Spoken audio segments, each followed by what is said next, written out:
Hey YouTube and everybody. If you know me, I find stuff at thrift stores that's usually fixable. Usually I find a lot of bargains.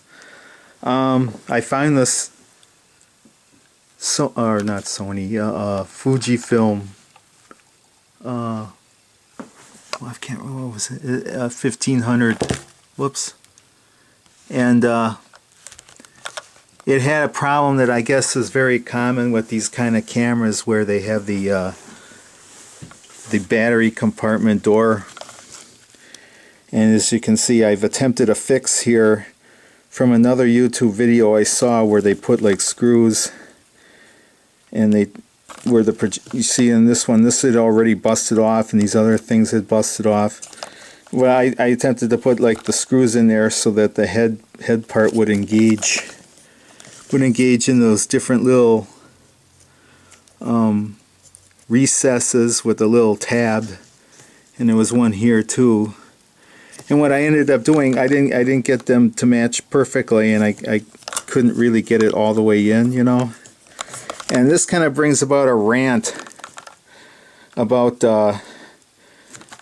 Japanese engineering. They seem to have no concept of door technology, you know, or battery compartment door technology, if there is such a thing. You can have the most sophisticated, you know, device, and we've seen this. I've looked up things on the net about people who have the same problem. Why can't Japanese engineers design a robust mechanism that will hold the battery compartment and your card compartment? Why can't they, you know, why do they do the cheapest thing you can possibly think of? It's like they deliberately engineer an Achilles heel in their devices, so that some minor little thing makes the whole device, I wouldn't say worthless, but it makes it, you know, where you end up wanting to throw it away and buy another one. And I've seen this, you know, they do this with cars too. I used to have a Honda Civic that I bought new in '89, where the body was fine for years and years, but then a pocket of rust developed in the rear wheel arch and just ate it away like crazy. But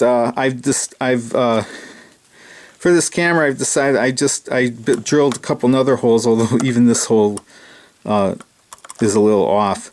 But I just redid that, redrilled this hole, made all the way in, and then threaded the screw, and hopefully that screw will, you know, it holds it. I tried it with batteries. I mean, the camera worked perfectly even before I attempted this fix, but I mean, you get the idea here. Why can't they design shit, you know, where something as simple as a door will hold batteries in there for the life of the camera? They have something that's so deliberately cheesy and crappy. This doesn't even have any kind of a metal, you know, hinge or pin or nothing. It's just plastic. And you know, it's kind of like planned obsolescence. It's like a little time bomb. And then you wonder why we have such a wasteful you know, tech society. You know, it's like stuff is built to, you know, to crap out for the cheapest reasons there. So that's my little rant. And I'm going to put this back together, and I'll quick show you that the thing does work. Okay, here's my high-tech solution. This one, that center screw is threads in there and threads into that, to the I don't know what you want to call it, the superstructure of the plastic. This other one doesn't really go all the way in, but I kind of, just to plug the hole, and it kind of maybe will work as a little rest, because otherwise it's like the bottom of this lens barrel, kind of like, it kind of protects that. So that's my little engineering, my little redneck engineering there. So I'll show you how this thing works.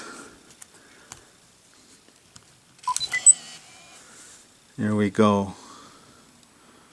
Like I said, everything was working before, but the battery compartment was like it had a big gap at the very end there. So I don't know. I'm not complaining. I only paid $6.99 for this thing at Goodwill.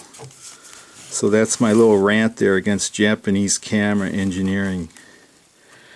And with that, I I hope you have a nice day, a non-aggravating tech day. Bye for now.